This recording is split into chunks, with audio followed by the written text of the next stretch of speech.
네, 안녕하세요. 자, 이 시간에 이더리움 클래식, 이더리움 이렇게 보도록 하겠습니다. 이더리움은 제가 자주 올리지 못하고 있죠. 네, 며칠에 한 번씩 이렇게 올리고 있는데, 네, 될 수 있으면 자주 보도록 하겠습니다. 자, 일단 일봉상의 흐름을 좀 볼게요. 지금 보시면 긍정적으로 볼 수 있는 게 뭐죠? 일단 하락을 많이 했기 때문에 하락한 거 지나온 시간이지 않습니까? 네, 일단은 하락한 건 어쩔 수 없는 것이고요. 여기서 이제 긍정적으로 볼 수 있는 것은 다른 코인도 마찬가지입니다.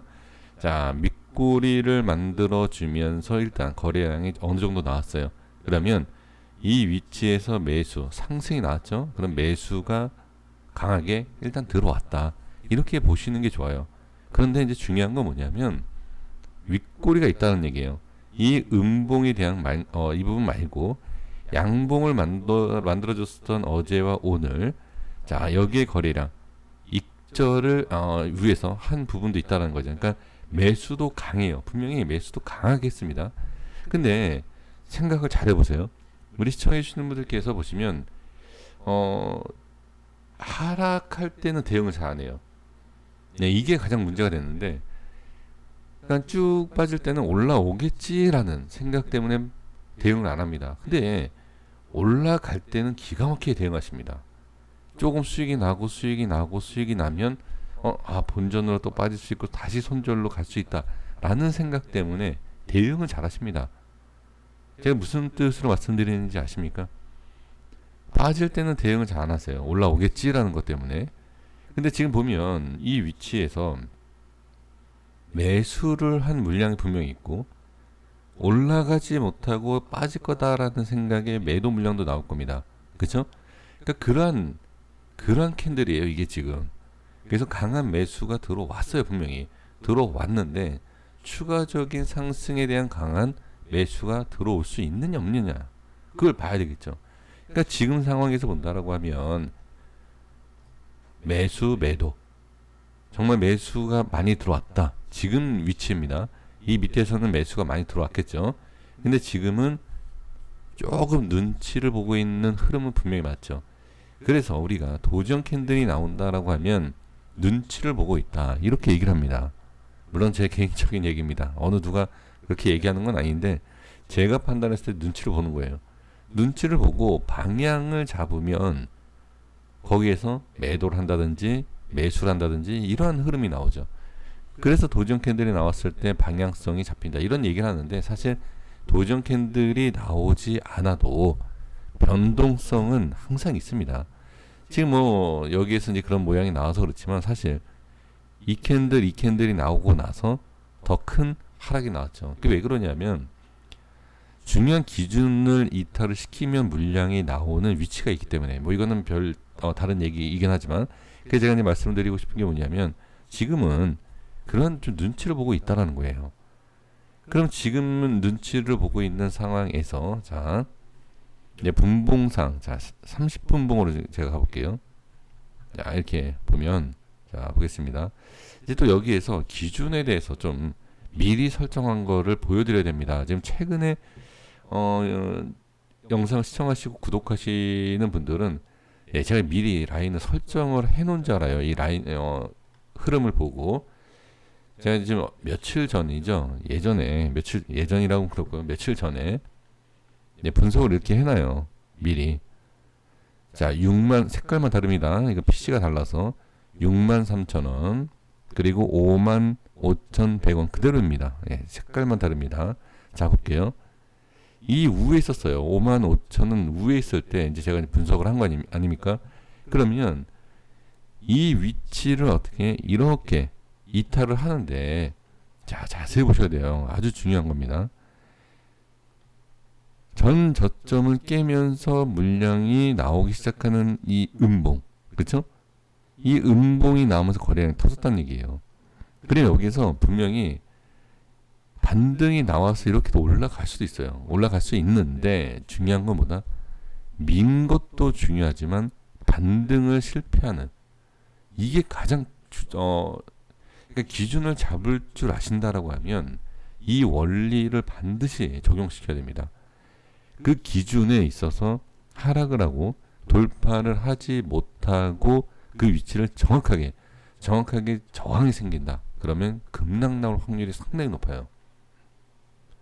그러니까 지금 보면 이렇게 예를 들어서 이런 식으로 이렇게 돌파를 하면 상관이 없어요. 그런데 뭐 한다? 이탈하고 나서 저항 받고 거래량, 물량이 터지면 그리고 전 저점을 깨면 물량이 쏟아지는 거예요. 자, 제가 이 말씀 드리는 이유가 뭐냐면 엄청난 물량이 매도 물량이 많이 나왔고 매수 물량도 많이 나왔어요. 분명히 매수 물량도 많이 나왔습니다.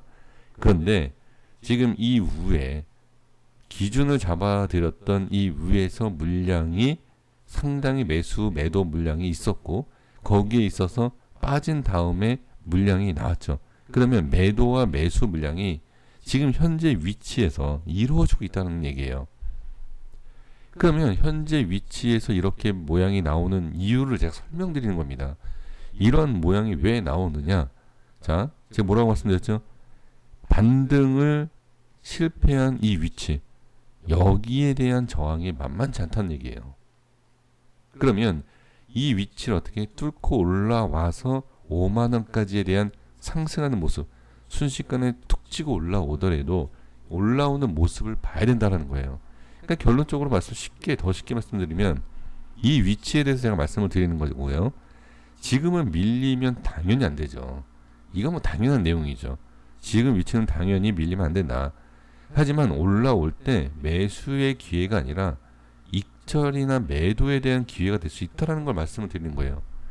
그래서 정확하게 이 위에서의 흐름이 어떤 식으로 나오느냐 이걸 보셔야 된다는 겁니다. 만약에 올라오면. 근데 지금 흐름을 봤을 때 상당히 저항이 강한 것을 볼 수가 있어요. 그러니까 왜 저항이 생기는지를 지금 말씀을 드렸습니다. 그 이유를. 네, 그렇죠? 그러면 지금 당연히 이런 모습이 나오는 거고 여기에 있어서 밀리면 안 좋다. 이런 모습이 나올 수 있다라는 거예요. 지금 제가 새로운 기준을 잡지 않았잖아요. 지금. 자, 보세요. 제가 여기에서 이렇게 저항이 생겼던 위치를 이렇게 설정을 합니다. 이런 식으로. 이런 식으로 설정을 하면 이거 보고 그냥 설정하는 거 아니냐 라고 생각을 하시잖아요. 근데 그게 아니다라는 거예요. 왜? 하락을 했고 이 라인이 어떤 모양이 나올지는 여기에서 어떤 모양이 나올지는 모른다 하더라도요. 이 기준을 잡고선 하락과 반등에 대한 이 내용만 알아도 이 위치가 얼마나 중요한지 알 수 있다는 거예요. 새로운 기준을 잡을 수 있다. 이 내용이 없어도. 그러니까 이 라인이 중요하다는 걸 말씀을 드리는 겁니다. 그래서 이 모든 내용을 하나하나 말씀드리기 위해서는 이 55,000원과 63,000원의 흐름에 대해서 알려드려야 돼요. 그래서 이 전 영상에서 이게 미리 설정이 되어 있다라고 설명을 드리는 겁니다. 하나하나 맞게끔 이렇게 좀 딱딱딱 떨어져 나가는 모습이 봐야지 이게 그냥 어쩌다가 이렇게 흘러간 것을 얘기하는 것이 아니라 정말로 흘러가는 이 주가의 흐름이 이 코인의 가격이 흘러가는 그것을 설득이 된다는 거예요. 제가 단순히 이 라인이 중요합니다. 그럼 지난 차트를 갖다가 저항을 긋고서 얘기하는 거예요. 이거는 의미가 없어요. 그리고 설득력도 떨어집니다. 그래서 지금의 저항의 모습이 있고 저항이 생기는 모습 충분히 이해가 되셔야 됩니다. 왜 저항이 생기는지를. 그리고 나서 어떻게 하락이 나오면 안 좋고 이 위에 안착을 해야 된다.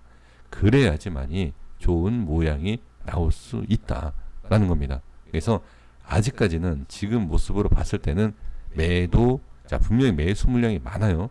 매수 물량이 많지만 아직까지는 매도 물량이 더 우위가 있으니까 더 많다. 이렇게 판단해야 됩니다. 그리고 나서 돌파하고 나서 거래량이 터지면 이제 거기에서 매수 물량이 더 늘어날 수 있다. 이렇게 보는 겁니다. 이해되시죠?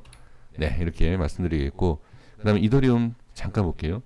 이더리움 흐름도 보시면 비슷해요. 자, 30분 차트에서 보시면, 자, 이전에 중요하다라고 했던, 제 영상을 따로 준비 안 했습니다만, 이 전 영상을 보시면 아시겠고요. 여기서 보시면, 흐름이 똑같아요. 이렇게 돌파를 시도했는데, 자, 지지를 했죠. 지지하고 반등했는데 어떻게? 또 저항이 생겨요. 또 저항이 생기고 이더리움에서 클래식에서 말씀드렸던 내용이 뭐죠? 저항이 생기고 저점을 깨니까 뭐한다? 거래량이 터진다. 똑같죠? 이 라인도 제가 미리 설정해 놓은 거예요. 이 흐름 나오기 전에. 그쵸? 잘 아시겠습니까? 그러니까 지금 말씀드리고자 하는 내용. 그럼 여기에서 새로운 라인을 설정할 수 있는 위치가 어디죠? 지금 위치에서 보시면 자, 저항이 생겼던 박스 이 안에 자, 약간 제가 봤을 때는 여기가 아니에요. 살짝 위쪽입니다. 이 위치 그러니까 237만 원에 대한 위치 그리고 기준이 되는 이 위치를 볼 수 있다는 거예요. 그렇죠? 그러면 지금 이 기준에서 올라오지 못하고 조금 밀리고 있는 모습을 볼 수 있다는 거예요. 그럼 확실하게 지지는 잘 되고 있어요. 아직까지는 정확하게 지지가 되고 있는 상황에서 올라와 주고 안착을 못하면 어떻게 안 된다. 그리고 여기에서 맞고 떨어지면 더 위험하다. 이 흐름을 읽어주셔야 된다라는 거죠. 그래서 지금은 당연히 반등이 나와야 되고 반등이 나오고 나서 빠져도 안 좋고요. 지금 위치에서 빠져도 안 좋다. 그러면 올라갈지 여기서 내려갈지 제가 이 시간 이후에 어떤 모습이 나올지 모르죠. 하지만 알 수 있는 건 뭐다? 돌파 못하고 밀리면 안 좋다. 매도. 이 자리에서 이탈돼도 매도.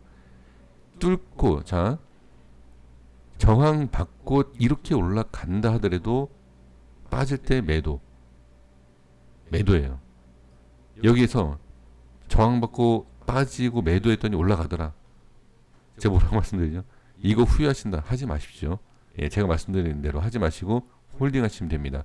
마찬가지예요. 이탈하고 손절 쳤더니 이렇게 올라오더라. 억울하다? 하지 마십시오. 예, 그냥 지켜보시면 됩니다. 네, 이렇게 말씀을 드리고 정리하도록 하겠습니다. 지금 상당히 중요한, 그러니까 다 코인 비슷해요. 위치상 지금. 근데 지금 이더리움 클래식 이 두 코인이 지금 위치에서 상당히 중요하기 때문에 이 흐름을 읽어야 됩니다. 이 흐름을 읽어야지만이 그래도 우리가 충분히 대응을 할 수 있다라는 것을 다시 한번 강조하고 정리하겠습니다. 여기까지 하겠습니다. 구독과 좋아요 부탁드리겠습니다. 감사합니다.